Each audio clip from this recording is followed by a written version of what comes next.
August 5, 2019. 7 years ago, Narendra Modi government took a decision that changed the constitutional and administrative structure of Jammu and Kashmir. India removed the special constitutional status associated with Article 370, rendered Article 35A inoperative, and then divided the former state into two union territories, Jammu and Kashmir and Ladakh.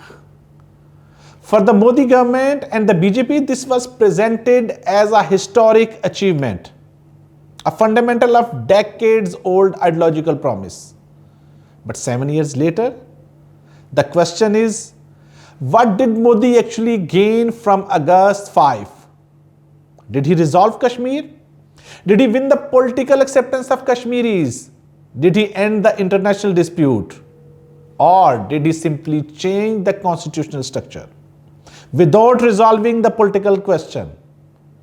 And there is another consequence that perhaps New Delhi did not fully anticipate.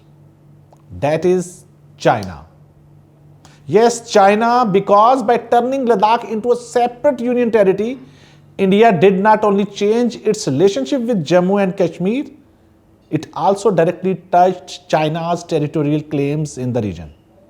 And that has brought Pakistan and China even closer on the Kashmir dispute. I'm Ali Furqan, and that is the pivot today. What did Modi actually achieve? Let us begin with the fact. Modi did achieve something significant. His government removed the special constitutional arrangements associated with Jammu and Kashmir. It brought the region under much greater direct control from New Delhi. It changed the legal and administrative framework. And politically, Modi delivered one of the BJP's most important long-standing promises. India can also point to infrastructure development, tourism, and investment initiative as evidence of the development agenda. So, it would not be accurate to say that Modi achieved nothing. He fundamentally changed India's illegal occupied Jammu and Kashmir's constitutional architecture. But here is the important distinction. Changing the constitutional architecture is not the same thing as resolving the Kashmir dispute. And 7 years later, that distinction matters more than ever. Did August 5 end Kashmir? From Pakistan's perspective, the answer is clearly no. And even if we temporarily put aside the India-Pakistan argument, look at the politics inside the Indian illegally occupied Jammu and Kashmir itself. Demand for political rights and the restoration of statehood has not disappeared. So-called elected government of the Indian illegally occupied Jammu and Kashmir, led by Umar Abdullah, has repeatedly demanded the restoration of statehood. And that creates an uncomfortable question for New Delhi. If the 2019 decision was supposed to deliver political integration and stability, why is the region's own assembly still asking Delhi to resolve the Kashmir and statehood?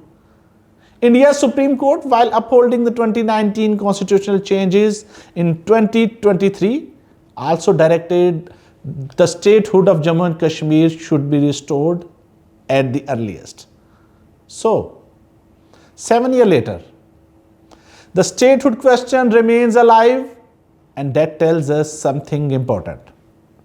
A constitutional change can alter the structure of governance, but it cannot automatically settle the political and ideological representation and political rights.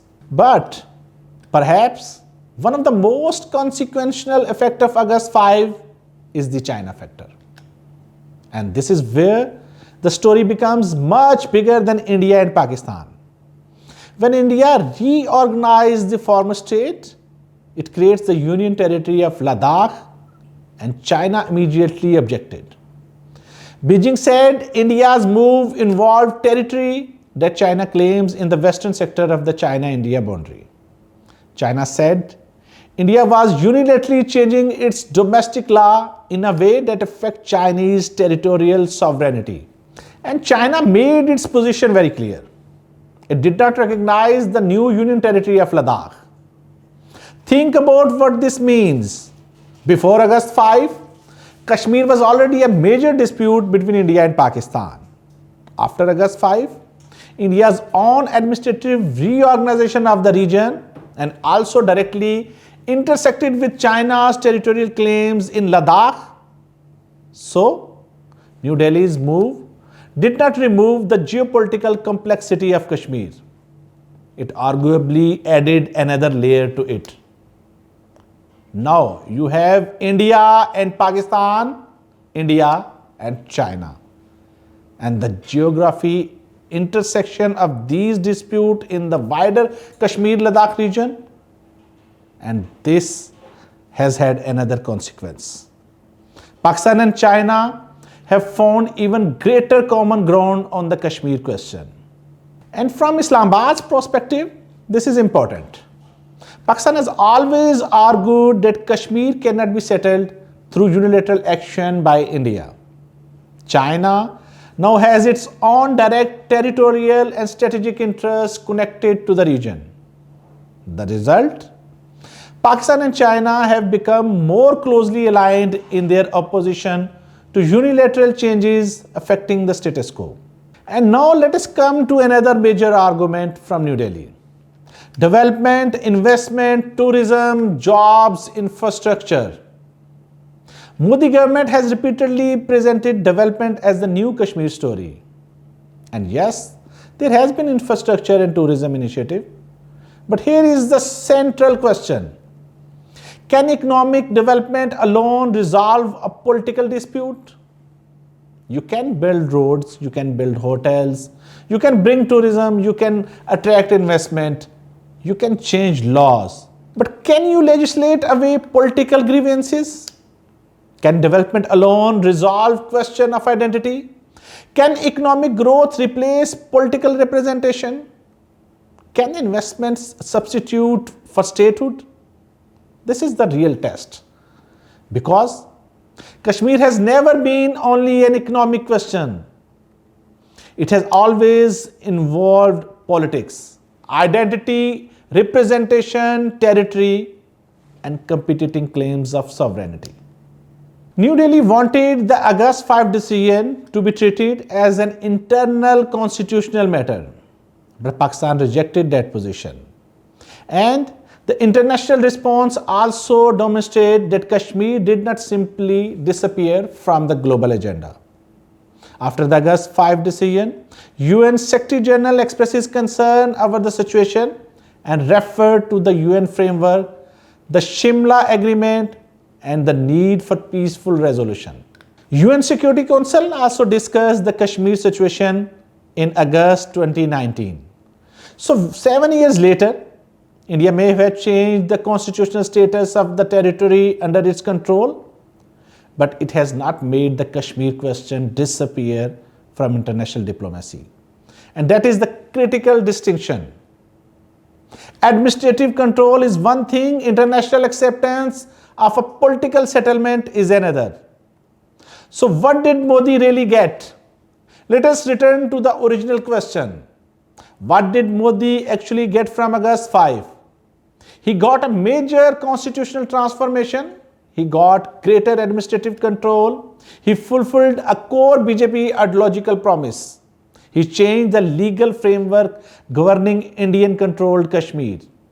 But did he achieve a political settlement?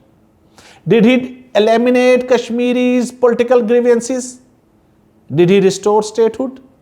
Did he convince Pakistan to abandon its position? Did he convince China to accept India's new administrative map of Ladakh? And most importantly, did he make the Kashmir question disappear? 7 years later, the evidence suggests otherwise. Perhaps the biggest lesson of August 5 is this: you can change a constitution, you can change an administrative structure, you can redraw political boundaries, but you cannot necessarily legislate away a political conflict. And perhaps there is even bigger lesson. India wanted August 5 to consolidate its position in Kashmir. But instead, the political question remains alive. The demand for restoration of statehood remains alive. Pakistan continues to reject India's unilateral approach, and China has directly challenged India's reorganization of Ladakh because of its own territorial claims. So, Kashmir question has not disappeared. It has become more complicated. 7 years after August 5, 2019, India can argue that it fundamentally changed Kashmir's constitutional relationship with New Delhi. Pakistan can argue that changing constitutional status is not the same as resolving the Kashmir dispute. And China has made clear that India's administrative changes in Ladakh do not settle China's own territorial claim. So, was August 5 a solution to Kashmir? Or was it simply the beginning of a new chapter? Because perhaps the real test of August 5 is not the New Delhi changing on paper, but what it has actually changed in the politics of Kashmir, in the minds of Kashmiris, and in the strategic balance of South Asia. I'm Ali Furqan, and this was The Pivot.